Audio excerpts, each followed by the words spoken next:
আমাদের অর্থাৎ মানুষের মধ্যে কৌতূহল এতটাই বেশি যে যখনই কোথাও জেসিবি মেশিন দিয়ে মাটি খোঁড়া হয় বা বুলডোজার দিয়ে কোনো বিল্ডিং ভাঙা হয় সেখানে মানুষের ভিড় জমে যায়। কিন্তু আপনি কি জানেন যে এই পৃথিবীতে এমন কিছু শক্তিশালী এবং অসাধারণ মেশিন রয়েছে যার সামনে বুলডোজারকেও একটি পিঁপড়ের চেয়েও ছোট মনে হয়? হ্যাঁ বন্ধুরা, পৃথিবীতে এমন কিছু মেশিন রয়েছে যাদের বিশালতা ও ক্ষমতা আমাদের কল্পনাকেও হার মানায়। সেটা 500 মিটার দীর্ঘ বিশ্বের বৃহত্তম কনভেয়ারই হোক বা 22 তলা বাড়ির সমান উঁচু খনির যন্ত্র, অথবা মাত্র একদিনে 40 কিলোমিটার দীর্ঘ হাইওয়ে নির্মাণকারী ভারতের স্বয়ংক্রিয় সড়ক নির্মাণ যন্ত্রই হোক। আজ আমরা আপনাদের বিজ্ঞানের এমনই 10টি বিস্ময়কর নির্মাণ দেখাতে চলেছি যার আকার, শক্তি এবং কর্মক্ষমতা দেখে আপনি নিজের চোখে বিশ্বাস করতে পারবেন না। এই কারণে এই যন্ত্রগুলোকে দৈত্য যন্ত্র বা মনস্টার মেশিনও বলা হয়। ভিডিওটি যদি আপনাদের ভালো লেগে থাকে তাহলে আমাদের এই চ্যানেলটিকে সাবস্ক্রাইব করে দিন। ব্যাগার 288 এটি শুধু একটি যন্ত্র নয়, বরং একটি চলমান খনির দৈত্য। এটি পৃথিবীর বৃহত্তম খনির যন্ত্র যার সামনে বুলডোজারকেও খেলনা মনে হবে। এটি খনি থেকে অতিরিক্ত মাটি সরাতে এবং খনন করা সামগ্রী অন্যত্র পাঠাতে ব্যবহৃত হয়। এর সামনের অংশে একটি বিশাল চাকা লাগানো আছে যাতে ধারালো দাঁতযুক্ত অনেক বাকেট রয়েছে। এই বাকেটগুলো মাটি খনন করে এবং খনন করা সামগ্রী পেছনের কনভেয়ার বেল্টে ফেলে দেয়, যা দিয়ে সেটি অন্যত্র চলে যায়। তাই এটিকে বাকেট হুইল এক্সকেভেটর বলা হয়। 1978 সালে একটি জার্মানি কোম্পানি ব্যাগার 288 তৈরি করা শুরু করে, কিন্তু এটি ডিজাইন করতে এবং তৈরি করতে পুরো 17 বছর সময় লেগেছিল এবং এটি তৈরির খরচ আজকের সময় প্রায় 800 কোটি টাকা ছিল। কিন্তু 1995 সালে চালু হওয়ার পর থেকে আজ পর্যন্ত এই যন্ত্রটি তার খরচের চেয়ে 1000 গুণ বেশি টাকা আয় করে দিয়েছে, কারণ এই যন্ত্রটি একদিনে 2,40,000 টন কয়লা তুলতে পারে। ভাবুন তো, এত কয়লা যদি মানুষের সাহায্যে তোলা হতো তাহলে কত সময় এবং কত লোক লাগতো। তাই আজও খনি শিল্পে 14,200 টন ওজনের এই যন্ত্রটির দাপট রয়েছে। ব্যাগার 288 এর উচ্চতা আইফেল টাওয়ারের সমান এবং এর দৈর্ঘ্য একটি ফুটবল মাঠের সমান।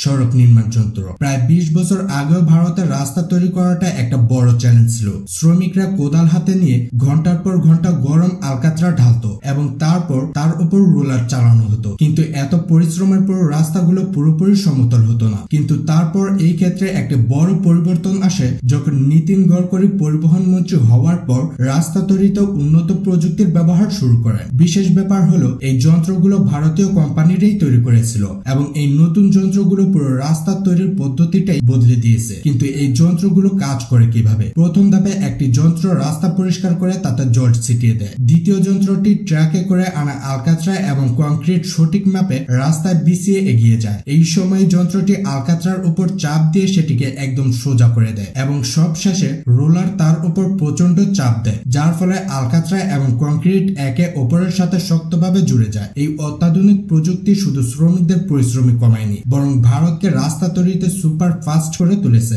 যার দৌলতে আজ ভারতে মাত্র একদিনে 40 কিলোমিটার দীর্ঘ হাইওয়ে তৈরি করা যায়। Typhoon crane. আজকের দিনে পৃথিবীতে সবচেয়ে বেশি আমদানি রপ্তানি সমুদ্রপথেই হয়। সেক্ষেত্রে বিশাল জাহাজে হাজার হাজার টন ওজনের কন্টেইনার ওঠানো নামানো একটি বড় চ্যালেঞ্জ। তাই বন্দরে বিশাল ক্রেন ব্যবহার করা হয় এবং চীনের টাইফুন ক্রেনকে পৃথিবীর সবচেয়ে শক্তিশালী ক্রেন হিসেবে মানা হয়। এর ক্ষমতা কতটা বিশাল তা আপনি এই তথ্য থেকে বুঝতে পারবেন যে এটি 20,000 টন পর্যন্ত ওজন সহজেই তুলতে পারে, অর্থাৎ এটি একসাথে 50টিরও বেশি বোয়িং 747 বিমান তুলতে পারে। এই বিশাল ক্রেনটিকে চীনের ইয়ানতাই শিপইয়ার্ডে স্থাপন করা হয়েছে, যেখানে এর প্রধান কাজ হলো সামুদ্রিক জাহাজ এবং তেল উত্তোলনের যন্ত্রপাতি তৈরি করা। এর 436 ফুট উচ্চতা যে কোনো গগনচুম্বী অট্টালিকার থেকে কম নয় এবং এর বিশাল বাহুগুলো এতটাই মজবুত যে যে কোনো ভারী জিনিস সহজেই ধরে রাখতে পারে। এর জন্য এতে 1,64,000 ফুট লম্বা স্টিলের তার লাগানো আছে, যার মাধ্যমে এটি বড় থেকে বড় জাহাজও তুলে সমুদ্রে নামাতে পারে। বিগ মাস্কি।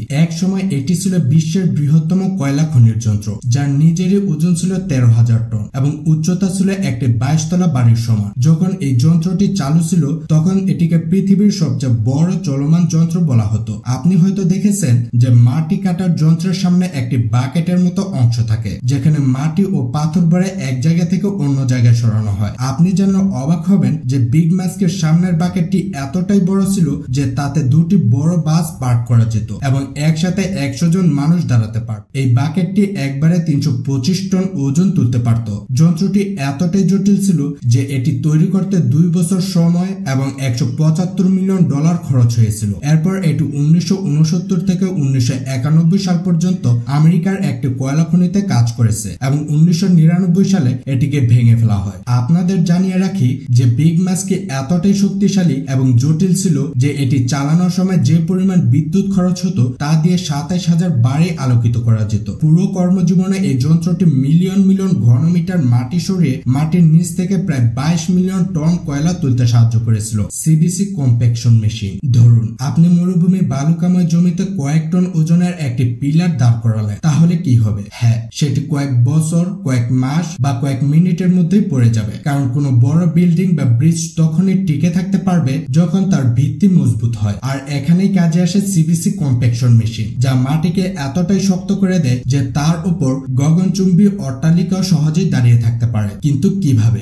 এর জন্য প্রথমে যন্ত্রের সামনে লাগানো গোলাকার ভিত্তিটিকে মাটিতে রাখা হয়, তারপর তার উপর প্রচন্ড আঘাত করা হয়। এটি কোনো হালকা ধাক্কা নয়, বরং 16 টন ওজনের হাতুড়ির আঘাত, যা প্রতি মিনিটে 40 থেকে 80 বার মাটিতে আঘাত করে, যার ফলে প্রচন্ড কম্পন এবং চাপে বালির মধ্যে থেকে বাতাস বেরিয়ে যায় এবং মাটির কণাগুলো একে অপরের সাথে জুড়ে গিয়ে মাটি কয়েক ফুট গভীর পর্যন্ত শক্ত হয়ে যায়।